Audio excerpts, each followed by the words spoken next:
renasceu por amor. Hernani Guimarães Andrade. Ao inesquecível mestre e amigo José Freitas Nobre, cujas virtudes morais e cívicas representam um paradigma a ser seguido por todos nós. Prefácio. É bem provável que o leitor familiarizado com o conjunto da obra de Hernani Guimarães Andrade estranhe o título desta monografia. Afinal, o autor, presidente do Instituto Brasileiro de Pesquisas Psicobiofísicas IBPP, sempre elaborou seus trabalhos com critério ético de rigorosa seriedade e imparcialidade, constando suas pesquisas sobre poltergeist e reencarnação como clássicos da investigação parapsicológica mundial. Mas, o próprio autor detectou essa possível estranheza e destacou no epílogo: o presente caso contém, além de seu aspecto puramente científico, uma componente de natureza sentimental, dramática e profundamente humana.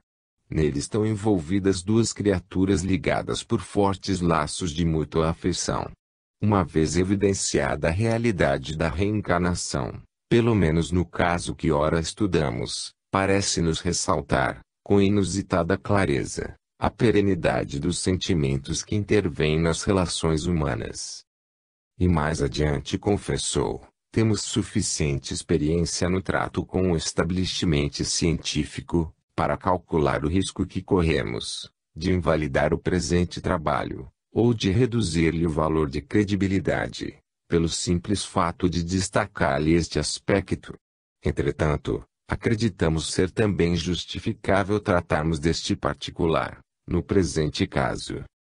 Hernani opta, assim, deliberadamente, pelo risco e ressalta, baseado em dados científicos, o poder avassalador dos sentimentos na condução da existência humana.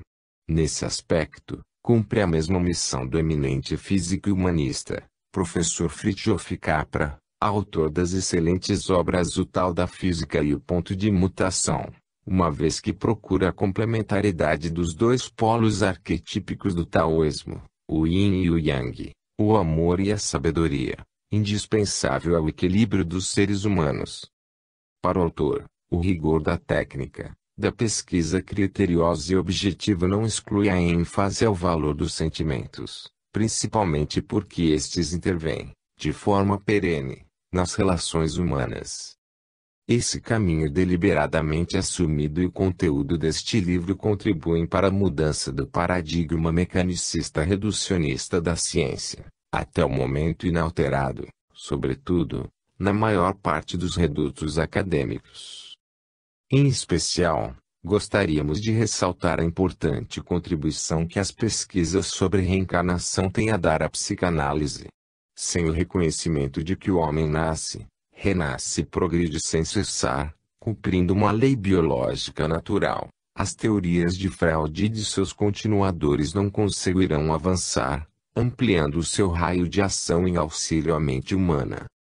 Uma leitura psicanalítica sucinta do presente caso, principalmente lastreada na história contada, de forma encantadora e comovente, pela senhora Marine Waterloo, faz pensar em Édipo mal resolvido e em consequência desta dificuldade de Kilden no aprendizado de leitura.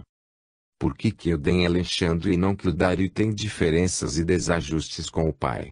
A psicanálise dirá que a libido de ambos é diferente, que sua expressão pelos canais do inconsciente depende da personalidade de cada um, do quantum de instinto de morte ou de vida que cada um carrega, desde a concepção, e do modo como tenha vivenciado as diferentes fases, oral, anal e fálica, sobretudo nos 6 primeiros anos. Com a reencarnação, a explicação fica muito mais completa, todas as peças do quebra-cabeça se encaixam. Na verdade, cada filho tem uma história única, traz ligações afetivas e emocionais com seus pais que se prendem à fieira das encarnações sucessivas.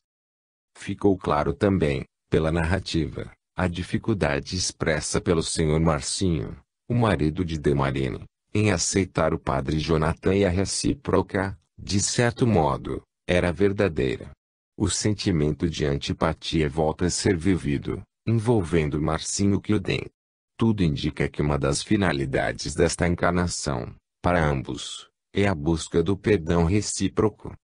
Sem dúvida, a psicanálise pode ajudar bastante, mas o êxito completo só será alcançado com a transformação da antipatia em amor, e os fundamentos desta mudança estão na vivência das lições de Jesus, sobretudo, nos esforços renovadores de cada dia.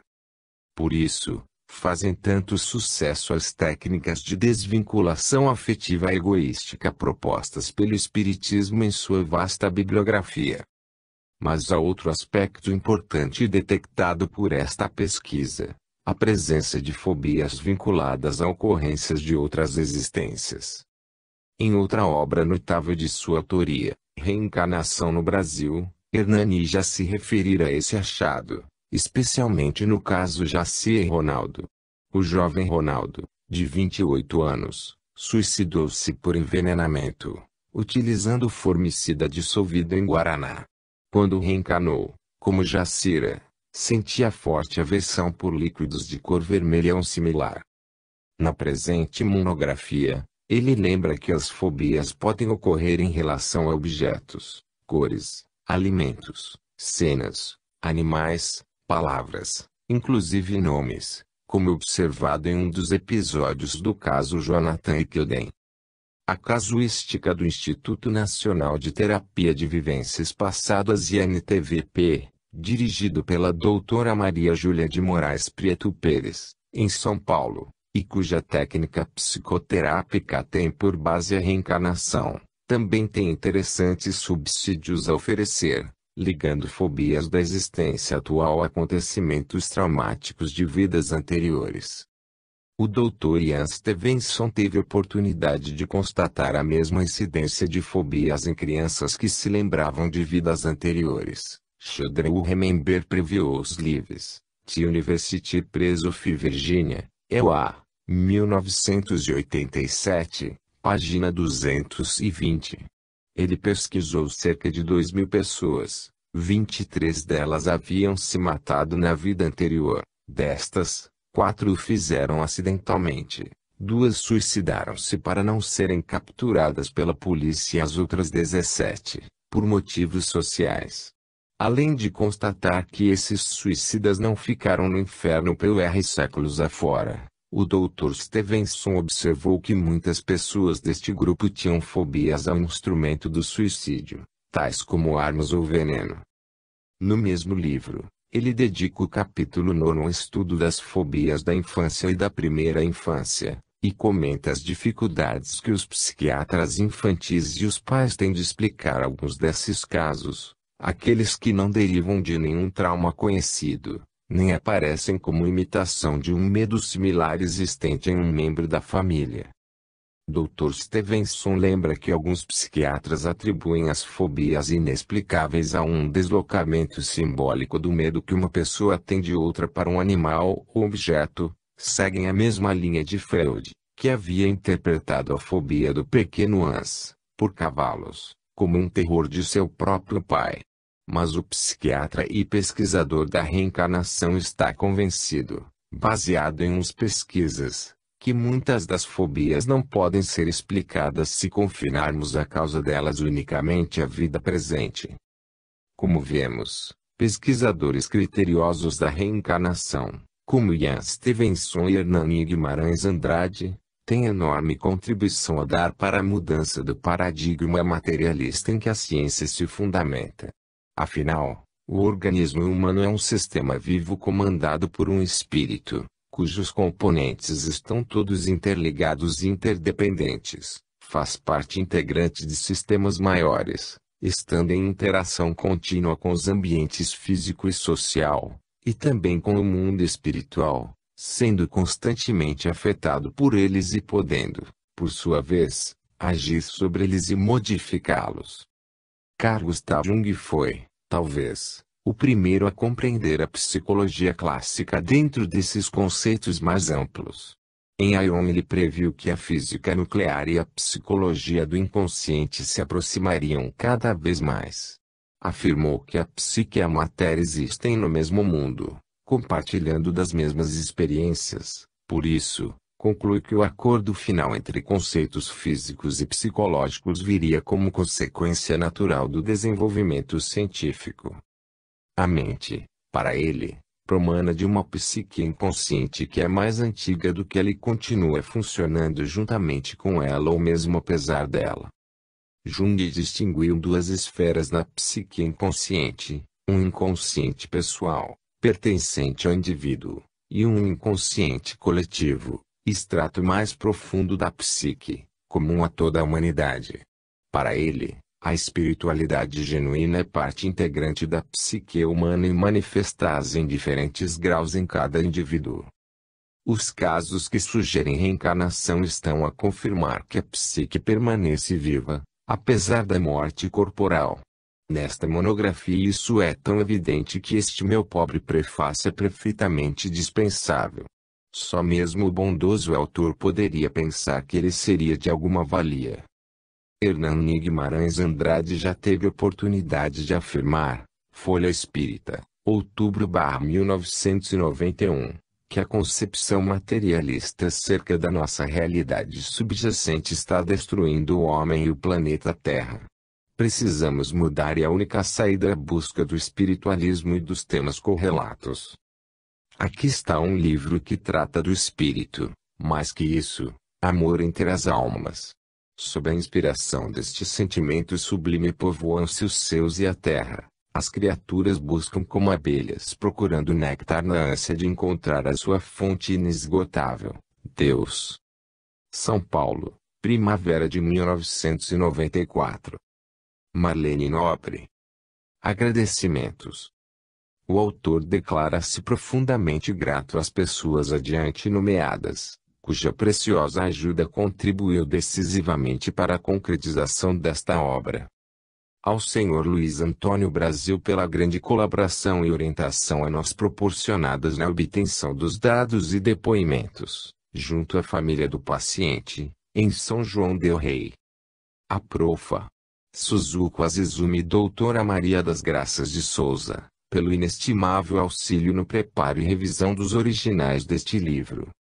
Especial agradecimento à família do paciente, a ele próprio, e à família da personalidade anterior, cujos nomes e domicílios reais foram, por motivos éticos, necessariamente resguardados.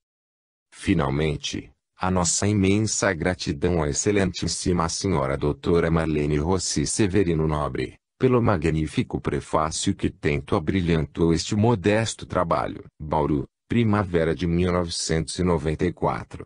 Hernani Guimarães Andrade. Introdução. Pensando bem, porém, ainda estaremos menos longe da verdade se adotarmos as teses mais extremas e mais místicas do gnosticismo do espírito que se torna em matéria e depois a domina, do que se assumirmos a tese cientificista extrema, da matéria que fabrica o espírito. Raymond Rouyer, 1974, La Gnose de Princeton. Uma carta preciosa. Temos, normalmente, uma correspondência numerosa e variada. Recebemos cartas do mundo quase todo e especialmente daqui do nosso país. Diariamente cumprimos o ritual, para nós sagrado, de abrir a correspondência, ler e preparar as respostas. Geralmente são o que humoristicamente batizamos de cartas de cobrança, pois a maioria contém sempre algum pedido, seja de informação, seja de livros, monografias ou cópias de artigos, bem como de outro material gráfico, fotos, solicitação de pareceres sobre obras a nós remetidas pelo leitor e, às vezes, pedidos de prefácios, etc. Apreciável parte de nosso tempo útil é consumida nesse trabalho que, para nós, se tornou rotineiro e gratificante, embora pese consideravelmente em nossas reservas disponíveis de tempo com as quais poderemos contar daqui para frente, devido à nossa idade avançada. Porém, como deixamos transparecer, é uma tarefa compensadora, porquanto uma ou outra carta deixa de ser uma cobrança e sim uma dádiva preciosa. Um caso desses ocorreu no dia 6 de novembro de 1990, quando abrimos um envelope contendo uma carta singela e objetiva. O missivista iniciou sua epístola, apresentando-se assim: Sou espírita, militante nas fileiras doutrinárias aqui deste interior de Minas Gerais, onde estudar e praticar o kardecismo nos leva a um isolacionismo, etc., etc. Ele se queixou das dificuldades produzidas pela carência cultural de que padece o nosso país, com reflexos inclusive no meio espírita. Entretanto, mostrou sua conformação com esta realidade somente modificável a prazo longo. Porém, nada a lamentar, compreendo que cada um está no lugar certo. O seguir, informou-nos como havia tomado conhecimento da nossa existência e do nosso interesse pela pesquisa dos fatos paranormais. Isto ocorreu, segundo ele, após a leitura de alguns trabalhos de nossa autoria. Mais adiante, concluiu a carta com estas palavras: Em segundo lugar, minha carta tem como motivo o acompanhamento que vou fazendo de um suposto caso que sugere reencarnação. Sabendo do seu interesse pelo tema, e de sua dedicação em pesquisas do gênero, como nos revela sua parceria junto ao Dr. Ian Stevenson, pergunto se lhe seria de gosto tomar conhecimento desse caso. Sendo afirmativo, informe como serão os dados a fornecer, bem como o qual deve ser o roteiro de pesquisa a seguir. Trata-se de um menino, hoje com 10 anos de idade, identificando-se com um adulto falecido em 1972. No aguardo, para mim, de sua honrosa resposta, me despeço desejando que a sua visão e seu trabalho sempre se multipliquem, cercados de muito êxito. Cordialmente, A. Luiz Antônio Brasil. Esta preciosa carta foi enviada de São João del Rei, Minas Gerais, no dia 1º de novembro de 1990, tendo chegado às nossas mãos no dia 6 do mesmo mês e ano. Não era a primeira vez que recebíamos carta comunicando-nos a ocorrência de fatos paranormais, especialmente de casos aparentando reencarnação.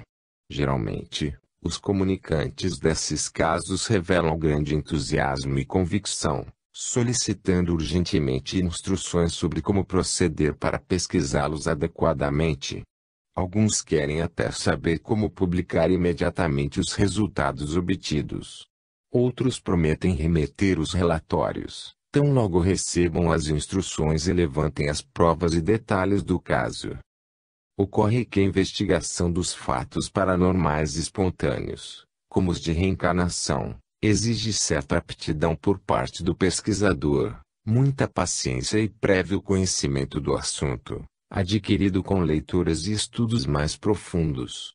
Desse modo, quase sempre, após enviar o extenso e complexo material de instrução e execução, vemos o nosso esforço inicial totalmente frustrado, sem contar a perda de todo o material didático remetido ao comunicante.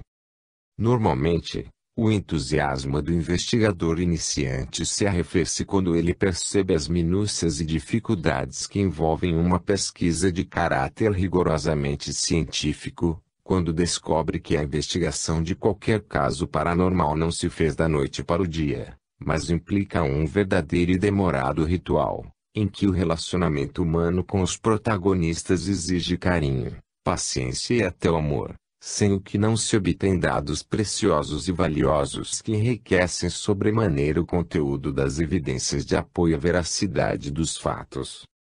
Em vista das razões apontadas, confessamos que enviamos, o mais breve possível, o material requerido para o início da investigação do caso comunicado pelo Sr. Luiz Antônio Brasil, mas o fizemos sem muita esperança de obter um retorno compensador. Assim, no dia 11 de novembro de 1990, remetemos ao nosso informante os seguintes elementos didáticos. A. Manual de pesquisas de casos que sugerem reencarnação. B. Modelo número 2, questionário preliminar. C. Tabela de características fisiológicas e de comportamento e atitudes em situações normais. D. Questionários sobre a personalidade. I. Um jogo de 10 fichas de informações pessoais, FIP. F. Monografia número 3. Um caso que sugere reencarnação, Jaci Ronaldo, para servir como modelo de um caso já estudado e divulgado. Na carta, acompanhando esse material, garantimos que o IBPP manteria, como de praxe, o máximo sigilo acerca da identidade do paciente e de sua família. Obviamente, ficamos à disposição para elucidações posteriores que se fizessem necessárias. A surpresa. No dia 4 de dezembro de 1990, precisamente 23 dias após havermos remetido nossa resposta à carta do Sr. Luiz Antônio Brasil, chegou o material de pesquisa preliminar por nós solicitado. Ao examinarmos o farto e minucioso relatório, não acreditamos no que estávamos vendo. Pareceu-nos mais um sonho. Ali estava à nossa frente desenhos esquemáticos contando a história do caso desde os seus antecedentes, todos os questionários rigorosamente respondidos, fichas de informações corretamente preenchidas, um relatório preciso e conciso do caso, enfim tudo perfeito e, além disso, primorosamente datilografado. Desse modo, graças à excepcional eficiência do nosso colaborador, pudemos dar início e levar avante a pesquisa do presente caso. Em todos os lances desta investigação, encontramos no Sr. Luiz Antônio Brasil amigos certo e o colaborador precioso, sem cuja ajuda teria sido impossível a realização desta pesquisa. São João del Rei fica distante de Bauru cerca de 800 quilômetros. Em uma viagem que fizemos até aquela cidade, numa única etapa, despendemos mais de 12 horas de automóvel. Fomos visitar a família do paciente e conhecer pessoalmente nosso colaborador, bem como o jovem Cluden. Vamos relatar, a seguir, o que conseguimos obter da nossa demorada investigação acerca desse caso. Capítulo 1. Histórico. Desde 1961, um de nós, I.S., tem investigado na Índia e em outros lugares casos de pessoas, costumeiramente crianças, que afirmam que elas viveram antes e podem lembrar detalhes das referidas vidas prévias. Professor Ian Stevenson, 1500, Research para Psicologia, 1979, página 72. Visita a família do paciente. No dia 24 de julho de 1992, pela manhã, fizemos nossa visita inicial a Demarine e sua família. Nosso encontro com Demarine e sua encantadora, Lia foi um sucesso. Ela e seu esposo, Sr. Marcinho, têm filhos e 4 filhas, ao todo 6. São todos muito bonitos e educadíssimos. O filho mais velho, então com 20 anos, é seminarista. Cluden é o 4º filho e estava com 11 anos. E um garoto vivo, simpático e comunicativo. Conversamos longamente com ele, mas notamos que suas recordações reencarnatórias já haviam desaparecido, submersas talvez em seu inconsciente. Demarine Waterloo é uma senhora muito inteligente e culta. Ela é formada em pedagogia, tem trabalhos literários já publicados e ocupa cargo de destaque no meio cultural de São João del Rei. Acolheu-nos calorosamente e prontificou-se a colaborar conosco, da melhor forma possível. Para nós foi uma ajuda preciosa que aliviou imensamente a nossa tarefa, facilitando notavelmente a elaboração desta monografia. Demarine é uma escritora inata e prontificou-se a fornecer-nos minucioso relatório escrito sobre o caso de seu filho. Combinamos, então, que ela, além de responder ao nosso questionário, manteria uma correspondência epistolar, a fim de complementar o relatório e o questionário. Demarine Waterloo cumpriu fielmente o prometido, indo além da nossa expectativa, razão pela qual nos confessamos profundamente grato a essa extraordinária senhora. Iniciaremos o histórico do caso Cluden e Jonathan, objeto da presente monografia, oferecendo ao leitor, com a devida licença da Sra. Marine Waterloo, a íntegra do relatório acerca dos antecedentes e dos pormenores do caso em questão. Antes, porém, queremos valer-nos desta oportunidade para fornecer alguns esclarecimentos necessários.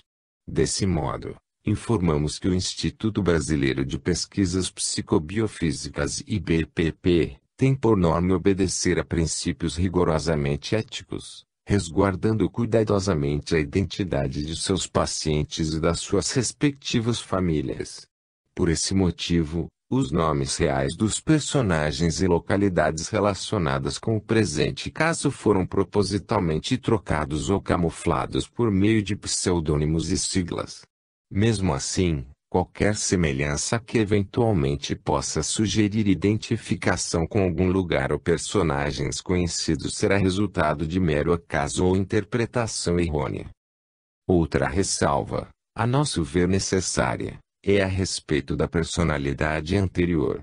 Em se tratando de um respeitável sacerdote da Igreja Católica Apostólica Romana, poderia parecer, a algumas pessoas mais sensíveis em termos de discriminação religiosa, que o presente trabalho seja um malicioso ardil forjado para a sutil desmoralização do egrégio clero romano. Ab initio queremos desfazer decisivamente semelhante suposição, pois embora não façamos parte dos membros ou adeptos de qualquer religião, temos por todas elas o máximo respeito, bem como pelos seus sacerdotes, ministros ou dirigentes.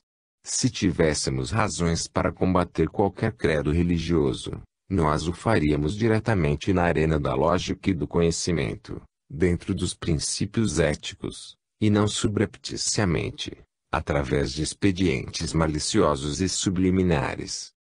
Isto posto, vamos partir para o histórico do caso Kilden e Jonathan, iniciando com o relatório escrito pela própria Sra. Marine Waterloo e por ela intitulado Alexandre e Marine.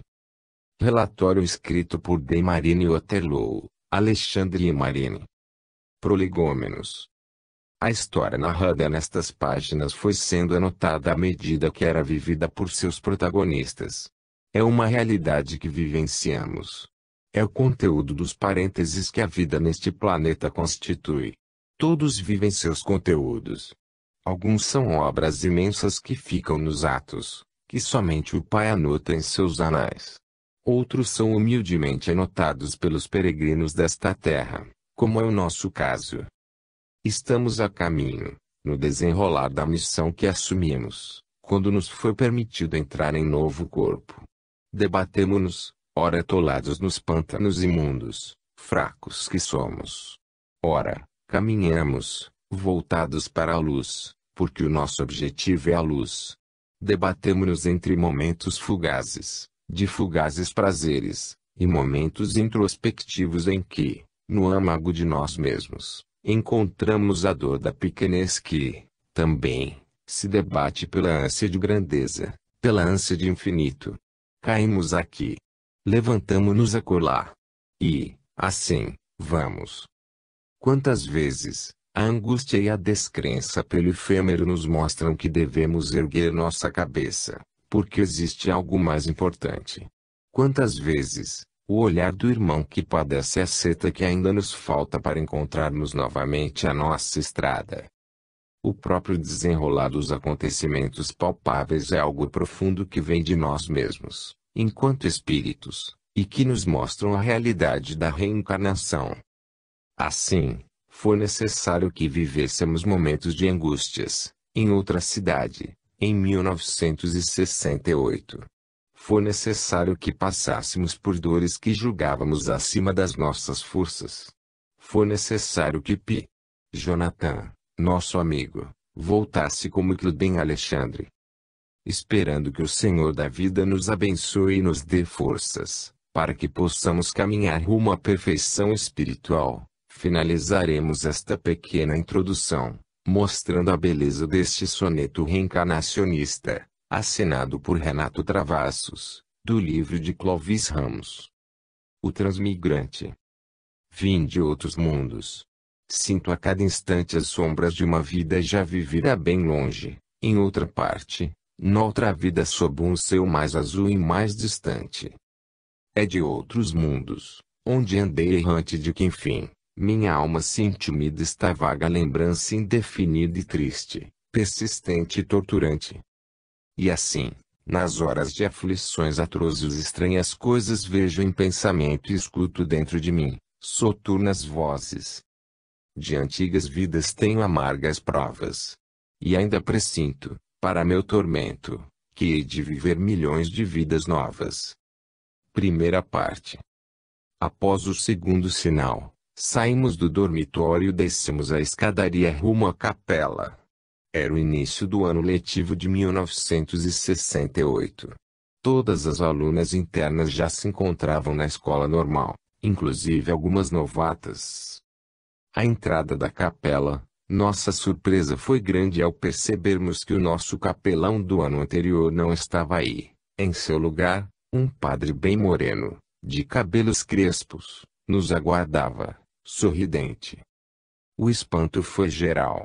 Muitas ficaram mesmo decepcionadas e algumas, as mais criançolas, puseram-se a rir.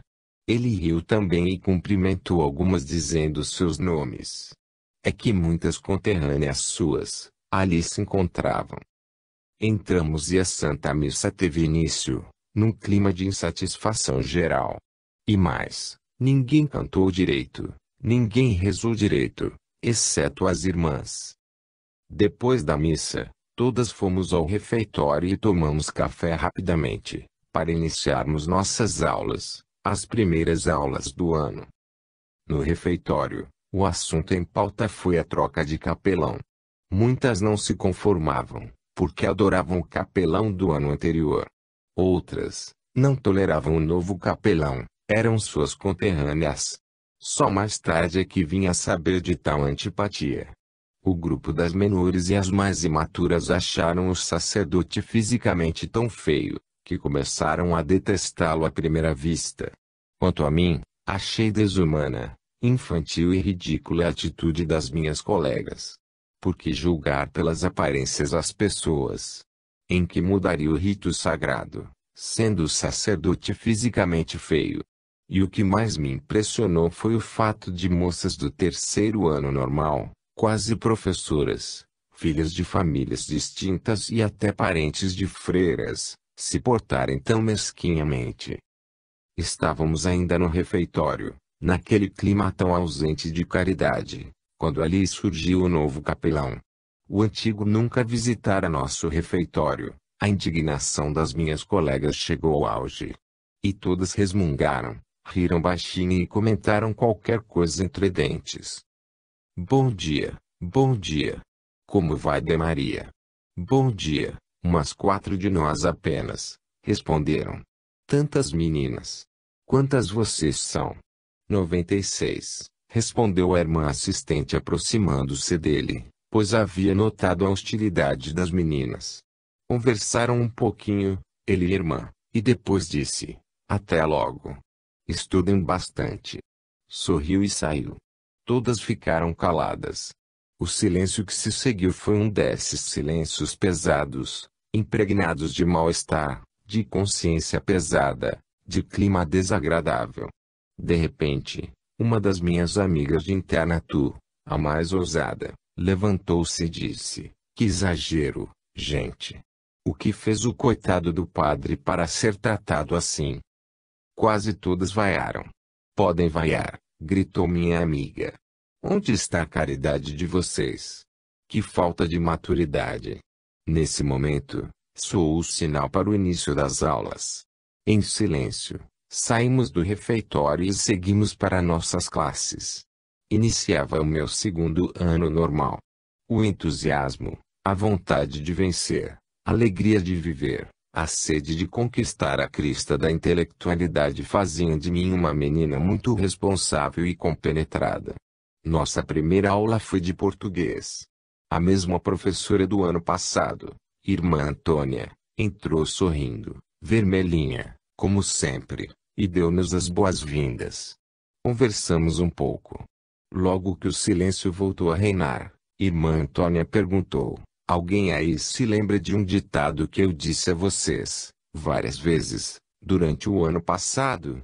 Irmã Antônia, quando se dirigia a nós, sorria sempre mesmo quando estava zangada, e seus olhos verdes, de um verde escuro e profundo, penetravam pela alma dentro.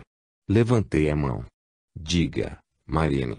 Levantei-me e, como eu já havia feito daquele ditado meu ditado predileto, disse em tom solene: os maiores fracassados são aqueles que nunca fracassaram, porque temem o fracasso. Ótimo.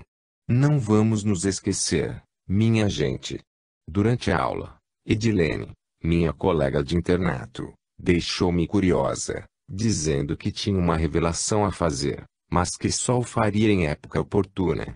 Os dias foram se passando e o descontentamento das meninas, aumentando. Foi nesse período que descobri quão vazias são as pessoas e que racismo profundo domina o Brasil. O dia inteiro ouviam-se meninas murmurando contra o Pi. Jonathan. Assim era seu nome, Pi. Jonathan.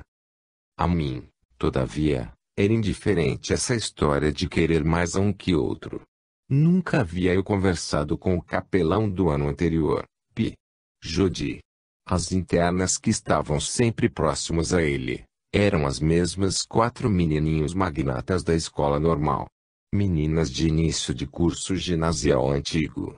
Filhinhas de grandes fazendeiros industriais, conhecidas do Pi. Jodi, antes mesmo de serem matriculadas no internato. Pi. Jodi era sóbrio e piedoso, não se misturava e não procurava intimidades, nem brincadeiras entre as internas. Não deixava, porém, de ser muito simpático e querido. Pi. Jonathan era o oposto.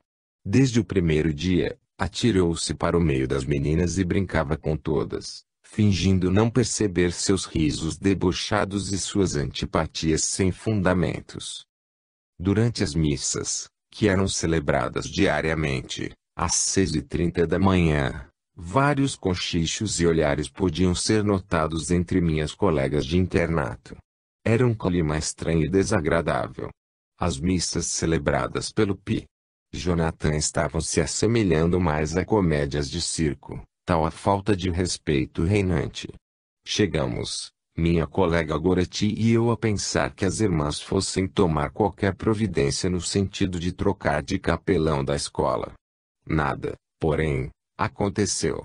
Após um mês, mais ou menos, Padre Jonathan já havia conquistado quase todo o internato. Naquela época achei ousadia de sua parte atirar-se assim, quando o ambiente era totalmente hostil. Hoje, porém, sei que não se tratava de ousadia. Atrás daquele homem escuro que estava sendo vítima do desprezo geral, havia uma virtude, muito desprezada em nossos dias, escrita em letra maiúscula: humildade. Aquele corpo quase sem elegância, aqueles cabelos crespos e, acima de tudo, aquele linguajar não erudito abrigavam uma alma pura e simples. Até o momento em que conhecemos o novo capelão, só sabíamos de sacerdotes carrancudos que se trancavam na sacristia e que após a missa iam embora. Nunca outro padre procurou saber nosso nome, nossa terra natal, etc. Padre Jonathan foi um escândalo entre os nossos sepulcros caiados.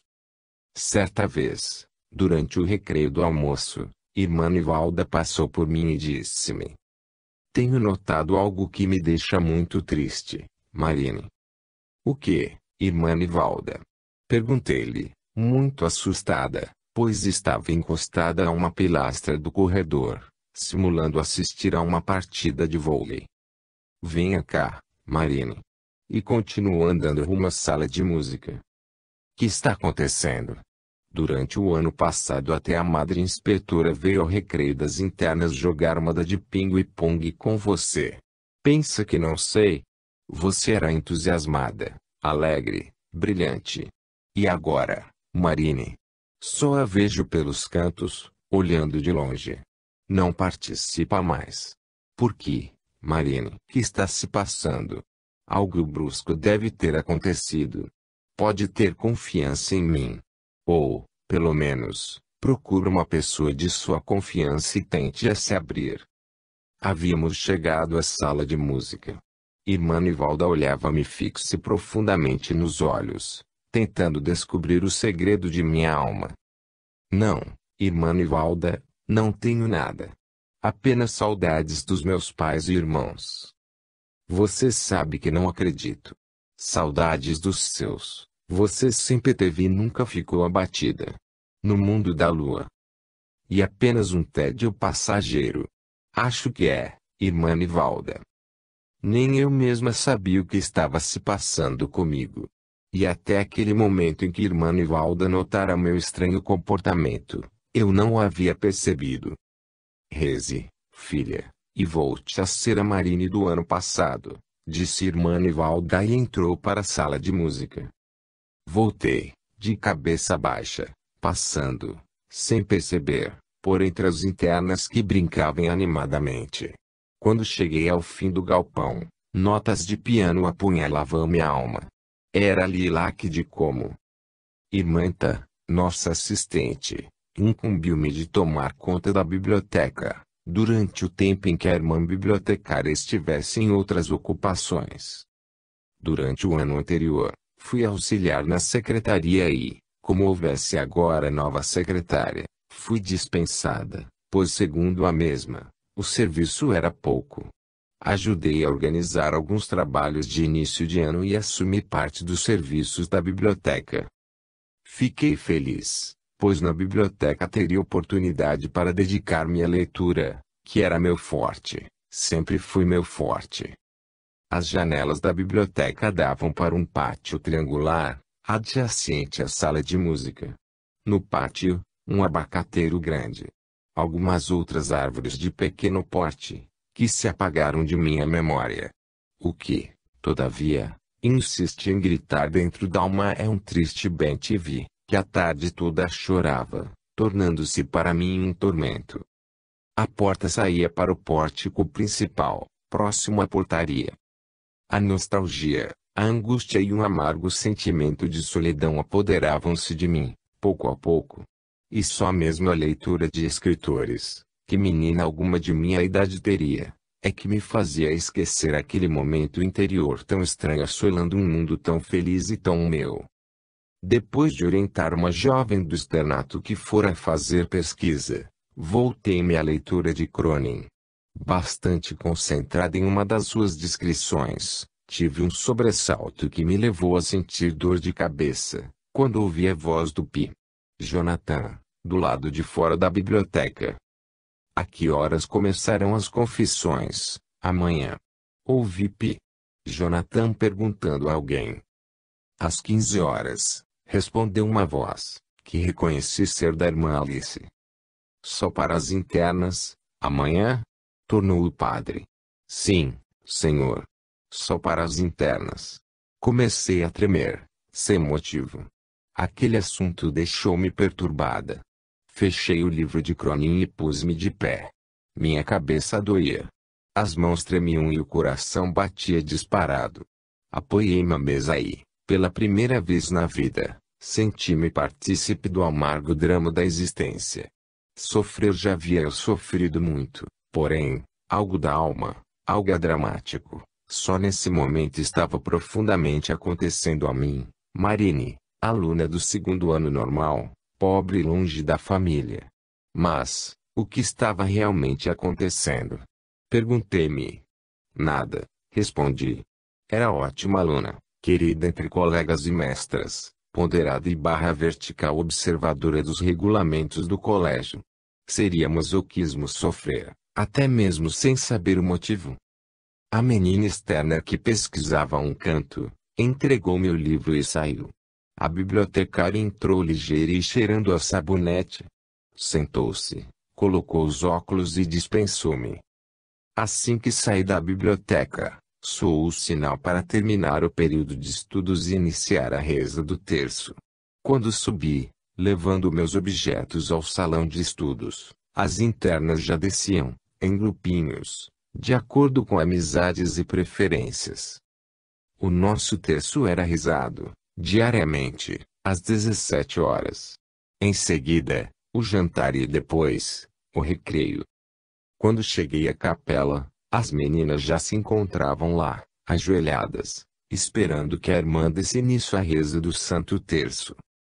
A missa amanhã será de Requiem, sim, irmã Alice. A voz do Pi. Jonathan saiu sonora de dentro da sacristia. Um frio correu-me pelos ossos, dos pés à cabeça. E, antes de chegar ao meu lugar, na capela, ouvi irmã Alice respondendo-lhe. Sim, Pi. Jonathan, já está tudo preparado. Ajoelhei-me.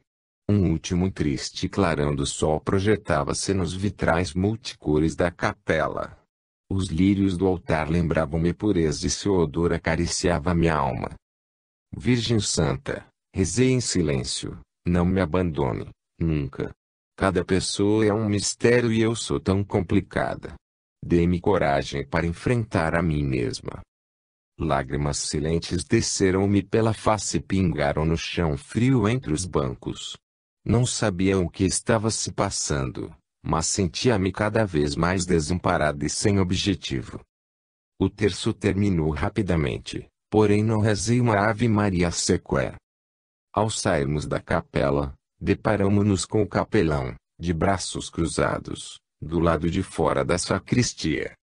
A cada uma de nós que passava, ele dirigia um gracejo, fazendo com que uma ou outra parasse e conversasse. Minhas colegas já haviam se acostumado àquele jeito simples e extrovertido. No fundo, porém, de cada uma, havia uma certa atitude de desprezo e, quando havia oportunidade, sempre apareciam cochichos e risinhos. Pi. Jonathan permanecia mais tempo em nossa escola normal que os outros sacerdotes que por lá passaram. O colégio masculino, da mesma congregação das freiras da escola normal, ficava defronte ao nosso, em uma posição privilegiada, sobre uma colina alegre, dando a impressão de que, lá embaixo, o bairro dos Coqueirais se achava ajoelhado a seus pés. Após o jantar, começaram, em todos os pátios, os jogos, as brincadeiras e as longas conversas animadas. A noite descera e as estrelas já brilhavam no céu ainda claro. O vozerio e os gritos das internas em recreio contrastavam com a calma do início da noite. No céu límpido, um urubu ou outro passava e lembrava-me os meus tempos de criança em minha terra natal. Parei no pórtico fronteiro ao pavilhão principal. Olhei. As paredes velhas, com várias manchas pretas, marca do tempo e da natureza, pareciam-me hostis. Os velhos janelões, também, já sem tinta, eram como dentes de bruxa cerrados contra mim, numa gargalhada diabólica. Por sobre o telhado antigo, grandes palmeiras da praça espiavam-me em silêncio, como se alguém muito superior estivesse a me observar, de olhos arregalados e fixos sinistramente. Você não participa mais. Lembrei-me das palavras da irmã Nivalda. Você não participa mais. Passei as duas mãos pelo rosto, apertando os olhos a fim de afastar aquela visão hostil do velho pavilhão da escola normal. Saí dali e fui tentar uma conversa com as meninas do meu curso. Desisti, porém, voltando ao meu lugar. Eu não participava. Por quê? Não havia motivo. Simplesmente, eu não participava. E o pior, mesmo, é que eu não sabia o que estava se passando dentro de mim. Às vezes, uma angústia torturando minha alma, outras, um desejo infinito de possuir algo ou de ser possuída por algo indefinido. Uma sensação de ser uma ferida no universo, um desejo de sofrer mais e mais. Penetrar no estranho mundo da nostalgia, do bizarro, do nada. Lágrimas silentes rolavam-me facilmente pelas faces, deformando aquele rostinho alegre que sempre tive. Fé, piedade, orações. Tudo ia ficando de lado e, apenas uma ferida viva, que era eu, latejava e sangrava sem socorro. Passei a mão direita pelos cabelos e notei que eles estavam grandes e sedosos, porém, até minha vaidade feminina eu havia abandonado. Era o colapso total. O fim do espírito. O império da matéria em corpo humano. Ouvi o sinal e caminhei maquinalmente, no meio das outras, rumo ao estudo. Lá, eu me sentia mais protegida, sem correr riscos. Olhei o horário do dia seguinte e vi que haveria prova de português.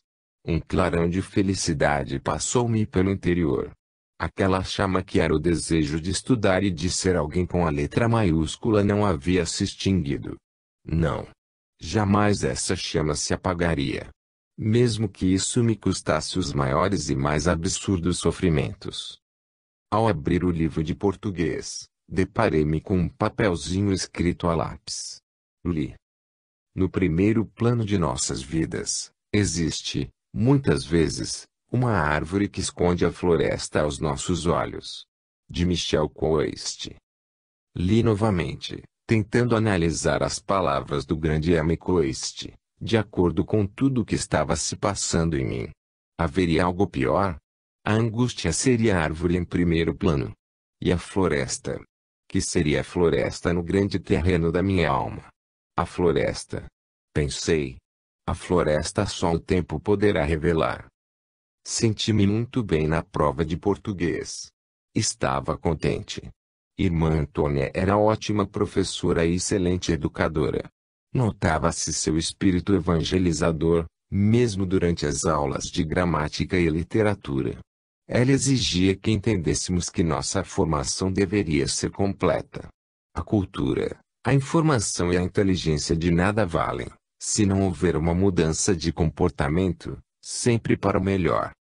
Nossa formação religiosa era muito rigorosa e, mesmo em 1968, que era o limiar de profundas mudanças educacionais e sociais, a doutrina religiosa era disciplina obrigatória no currículo. Tínhamos, portanto, tudo ao nosso alcance: clima para crescermos sem dificuldades externas, orientação das irmãs, durante as 24 horas do dia, e um ensino rigoroso durante as aulas. A juventude era mais dócil naquela época, aceitando sem polêmicas e com fé os ensinos teológicos. A doutrina católica, soberana e infalível, nós jamais trocaríamos de religião, mostrava-nos o inferno e o céu, transformados já em estados da alma, não um espaço determinado na crosta terrestre, onde demônios e anjos aguardavam os benditos e os malditos do Pai. Tudo estava se transformando. Deus estava ficando menos severo. A orientação às catequistas estava sendo feita de maneira tal, que elas, em primeiro lugar, deveriam estar convencidas de que céu e inferno são estados da alma e não local, debaixo da terra e acima desta, como se pensava, de fogo, garfos espetando ou anjos cantando entre estrelas faiscantes. Era necessário mudar muita coisa errada, começando a dizer a verdade às crianças. A partir daí, a igreja começou a reconhecer que havia sido rígida demais no passado, e a sofrer as influências dos novos tempos. Não era Paulo VI um papa profundamente existencialista. Era o Concílio Vaticano II mera reunião da cúpula eclesiástica. As encíclicas papais eram estudadas com afinco, por nós, e quanto às nossas dúvidas, que eram poucas, as irmãs procuravam logo esclarecê-las. Quanto a mim, 1968 foi um ano de negras batalhas no plano interior. Além da angústia inexplicável que vinha me assolando, o estudo de alguns filósofos começou a balançar certas normas arraigadas no meu âmago, coisas que eu julgava únicas, infalíveis e imutáveis. A teoria de Platão deixou-me deslumbrada, embora considerada absurda por muitas pessoas. A professora de filosofia apenas expunha a matéria, sem nunca demonstrar seu ponto de vista. E nós, a cada teoria nova apresentada, reagíamos, pensando que tudo aquilo estava mesmo correto. Em matéria de religião, havia uma palavra muito em moda naquela época e que nós gostávamos muito. Era engajamento. O cristão deveria ser sempre um homem engajado. Eu era uma jovem católica dinâmica, porém, bem no meu interior, sempre procurava questionar, tentando buscar certas verdades que não podiam ser explicadas. Os dogmas. São dogmas. Não há explicações. Uso desses dogmas que, várias vezes, abandonei a comunhão diária, tentando compreender primeiro, para depois aderir. Meu bloquinho de anotações guardava reflexões interessantes do nosso retiro espiritual de 1967. A fé e adesão à pessoa de Cristo.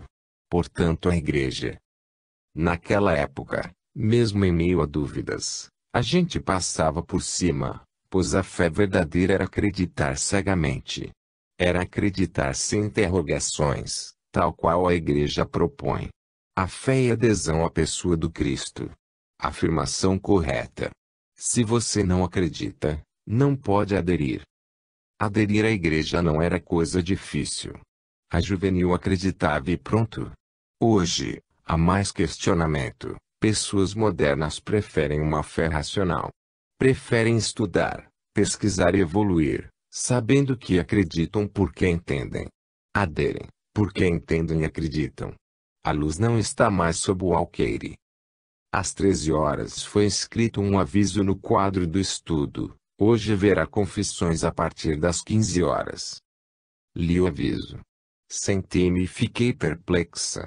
Estava sem saber se me aproximava do confessionário, ou não. Por que vírgula barra vertical, meu Deus? Sempre fiz minha confissão semanal, minhas comunhões diárias.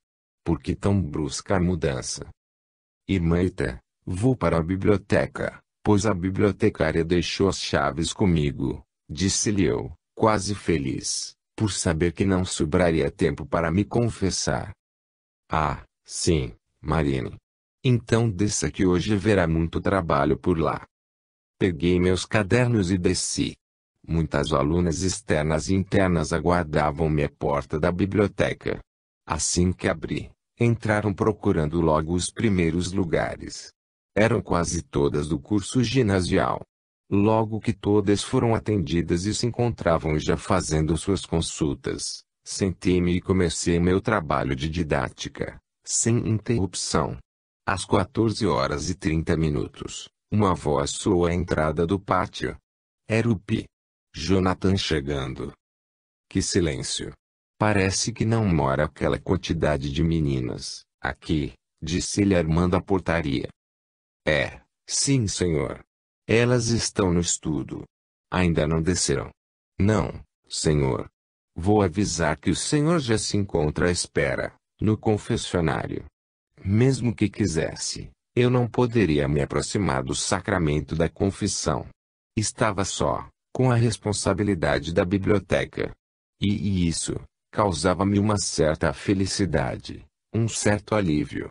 As internas desciam para a capela, em grupos de 6 e, quando foi dado o sinal para finalizar o período de estudos, o padre ainda se encontrava atendendo confissões. Fechei a biblioteca e segui para a capela, quando já havia começado a reza do terço. Entrei e procurei não tomar conhecimento de que ainda estava o Pi. Jonathan sentado no confessionário. Nosso dormitório era muito extenso, com janelas intermináveis que se abriam para o pátio interno. Esse pátio possuía um galpão em forma de rele, várias saletas com um piano em cada, a sala de música, bem grande, várias instalações sanitárias, com armários internos para guardarmos coisas íntimas. No galpão, várias mesas de ping-pong e no gramado sempre verdinho do pátio, havia 3 quadras de vôlei, mais além, 2 quadras de basquete que se encontravam abandonadas. Todo o pátio era cercado por pequenas palmeiras que, apesar de jovens, já conseguiam espiar no andar de cima, dentro de nosso dormitório. Seguindo o quintal acima, de um lado e de outro, grandes árvores de cajuí substai muitos pés de giló. Durante as noites mais quentes, as janelas do dormitório permaneciam abertas. Como eu sofresse falta de ar, meu leito sempre ficava perto de uma delas. Quero esclarecer a respeito dessa coisa que eu explicava como sendo falta de ar. Irmã Ita, pedi-lhe certa vez, gostaria de dormir perto da janela, pois sinto muita falta de ar, à noite. Caso a senhora não se importe, ficaria muito contente. Claro que pode colocar sua cama perto da janela, Marine. E, se você sente falta de ar, precisa ir ao médico. Na sua idade não é coisa comum. Quando começou? Não é bem uma falta de ar, irmã.